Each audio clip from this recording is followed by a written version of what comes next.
So what is the best way to practice? Truthfully, I'm not entirely sure that there is a best way to practice. It all depends on what your goals are and what you want to achieve, what you like to do, right? And there are so many different techniques and methods and templates and routines that you can look up and come across online or anywhere that would tell you or suggest different things to practice and different ways to go about it. What I believe is something that's common, that you would find to be common among all of them, as diverse as they can be, is consistency. Being consistent regardless of what method you're trying or what approach you're taking. So it's not very helpful if you were to take one template or one practice routine and try it for 2 days or 3 days and say, okay, this isn't working for me, and then just skip to the next one. That's not very helpful or productive. You would be wasting a lot of time. Instead, take one that suits you or one that's been suggested to you by a teacher or an instructor or someone who's just experienced and is giving you good advice. Take their advice and try it for some time, enough that you can measure some amount of results, right? So that's one thing. You also need to distinguish between practicing and playing. When you're playing, you're enjoying yourself, you have the song down, you know the song, you're familiar with it, or you're spending time with some friends, or you're together singing some songs, or whatever it may be. Playing is something that you're doing very freely, right? You're expressing yourselves musically. Um, if it's improvisation or working on something, whatever it may be, right? When you're playing, you're very free. When you're practicing, you need to have a specific goal, a specific intention to say, okay, this is what I want to do, and this is what I want to improve on, right? So here I'm not trying to get the best musical ideas. I'm not trying to come up with this section or this riff or this lick or this chord progression. I am trying to build skill so that I can do all those things better when I do play, right? So first thing is to recognize what in your playing needs practice. It needs focused and intentional work, all right? So it's important to understand that first. So in practice, we're building skill. A good definition that I've heard of skill is consistent, repeatable technique. You want to build good technique and different types of techniques, so depending on whatever you're working on, because you can only express yourself musically within your technical ability. You can have the greatest musical idea, but if you don't have the technical ability, if you don't have the skill to actually play it or perform it on the instrument, you won't be able to express that idea very well. So it's important to build up skill and technique, and in such a way that it's consistent in the chords or the scales or intervals or whatever else that you're working on. It could be picking it if you're playing fingerstyle. It could be your finger independence. Right? For me, a big thing that I had to work on was projection and volume or control of dynamics in the right hand. So it's important to identify that and work on that. So narrowing it down to say, okay, this is something that needs work and this is something I need to build up. Another important tool when it comes to practice is using a metronome. Now, why should you use a metronome? The simplest reason is that it doesn't wait for anyone. It's consistent and it's on time. Time is very important. When it comes to music, it's all about time. So the metronome doesn't wait for anyone. It's always going at whatever speed that you set it. So the tendency that we have is, if we're playing a chord progression, let's take a simple progression. And let's say I have trouble going from A minor to an F major. What would happen is, I'm with the metronome, right? and it's consistent and it's giving me the beat, and I'm okay with C, I'm okay with transitioning to G, I'm okay with transitioning to A minor. But when it comes to that F major, I take my time, my fingers are all flared out, I'm adjusting the position of my fingers on the fretboard, and then I play. So if you play without the metronome or any reference point to time, you slow down every time you have to make a difficult or a tricky transition that for you. So what that does, it's not very helpful when you want to make those quick clean changes. You're teaching yourself to slow down every time you get to this shape, when instead you should be teaching yourself and training your body to react in a quicker way, right? Because it is possible to do. And that's all that we're doing when we're practicing and building up skill and technique, is we're teaching our body to respond. That's why you learn scales the way you learn. That's why you learn chord progressions and chord shapes the way you do. Simply because you're teaching your body to respond and your fingers to respond in that manner. So you hear, let's say you're with a band and you're in a certain key, and the key of E major, okay, you immediately know what chord options you have. You know what chord shapes you can go into. You know what scales you can go into. At that point, you're not thinking about all these things. It's already there, and that's the response that's coming out. Because we are practicing music, right? We're making music. The goal is not to practice the guitar, it's to practice music. So never lose the musicality of whatever you're practicing. So always having that intention in mind, right?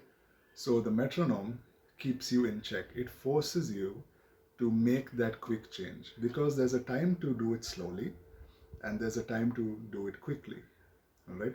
Just because you play it slowly, that does not mean you can play it fast. In fact, if you want to play faster, if you want to make those quicker changes, you need to practice doing it quickly. When do you play it slowly, or when should you play it slowly? It's when you're learning the shape, when you're learning the position of the fingers that make up the chord, when you're learning which strings should you strum or which strings should you avoid. In that stage, you should take your time and be very aware, because you don't want to guess. You want to know, like, okay, I know where I want to go, right? Then it's a matter of how quickly do I want to get there. If I need to get there that quickly, I should be able to. That's when you practice it quicker.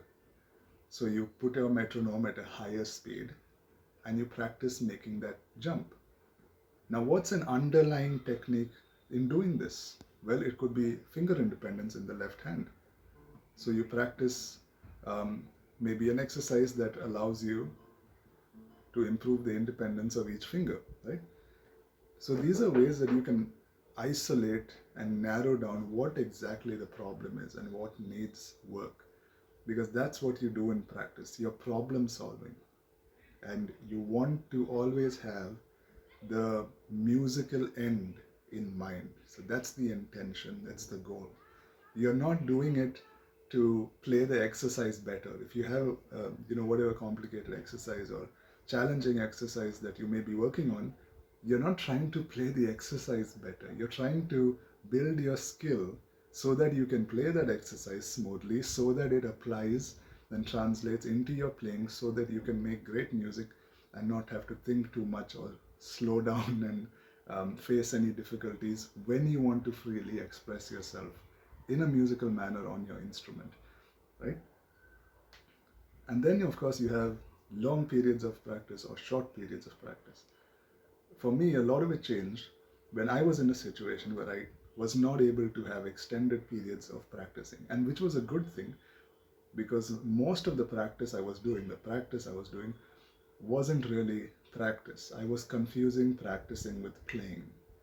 And so it was a good thing that I had to, or I was forced to shorten the time period of practice, where now I had to be very selective and very picky in terms of what I was going to work on. And if I had only 5 minutes or only 10 minutes, okay, this is what I'm going to do. And you have to be very, very intentional about it, focusing on sound quality, focusing on control of the fingers, as opposed to just trying to get through it and playing it fast. Because if you're working on a fast section and all you want to do is get through it really fast, you're going to teach yourself to play it fast, but play it very sloppy, or play it in a very, it's just an unpleasant sound that you end up getting, right? It's very messy. And you teach your body to do that. You teach your fingers to do that, as opposed to teaching them to play it in a controlled fashion, to play it in the right fashion. Right? So it's very important to understand that and distinguish. Sometimes you can have a long period of time where you can do that, but then the quality will decrease over time. And the other option is in short bursts, almost in minutes. So practicing hours, but maybe in minutes, maybe in breaks that you get during the day. And you know that, okay, if I have 10 minutes now, this is what I'm going to practice. I'm going to practice changing between these chords because those are tricky for me. Or I'm going to practice this scale shape. Or I'm going to do some work with my picking hand. Let's say it's a finger picking pattern. Or let's say it's alternate picking or sweep picking. I'm going to practice that technique. So you learn to become very specific, right? Here, another very important thing, which I should have mentioned right at the start, is always being in tune, especially if you're just starting out. Always take your time, take as long as it takes to tune your instrument, simply because you get used to that sound. A lot of people, when they don't focus on maintaining the tune of the instrument before they start, end up not being able to differentiate when it's out of tune and when it is in tune. So take those extra minutes and tune up your instrument before playing. So that way you're always you're teaching your ears to get used to the right tuning and the right sound, and the right quality of sound.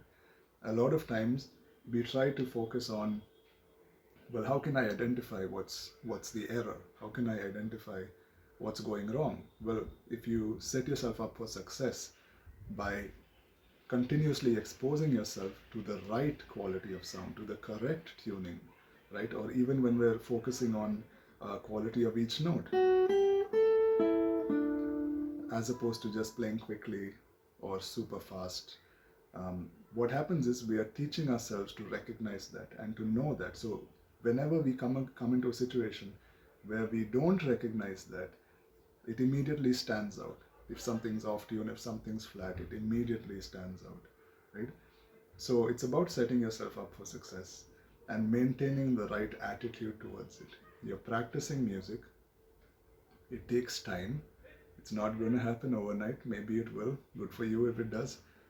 But it takes time to develop technique. It takes time to learn how to do something. But every time you pick up the instrument and you're doing it with consistency, your body is learning, your fingers are learning, your brain is learning, right? And in due time, you will begin to see the results of that. But at the very least, the bare minimum you can do, it doesn't matter how many exercises you're doing or how elaborate or complex it is. The bare minimum is okay as long as you're doing it consistently. It could just be the chords to the song that you're learning, and you're using that to focus on your left hand, and you're using the strumming pattern to focus on your right hand. That's fine, as long as you're doing it consistently. Few minutes a day is better than doing it for an hour or 2 hours twice a week or thrice a week. The more you play, the more familiar you get with the instrument. And that's all that matters, really. That's what it's about. It's about being familiar with the instrument, being comfortable with the instrument. You want to have a positive relationship with it. You don't want to have the mindset of, oh, well, here we go again. This is going to be awful. Instead, you want to have the mindset of, well, this is the best thing that I'm going to be doing all day. This is something that I'm going to enjoy. And I believe it's important to have that mindset and that attitude first. I hope this was helpful. I know it was a little all over the place and unorganized, but those were some of the things that I learned and I picked up over the years, playing and continuing to learn, and even learning how to practice. Thanks for watching.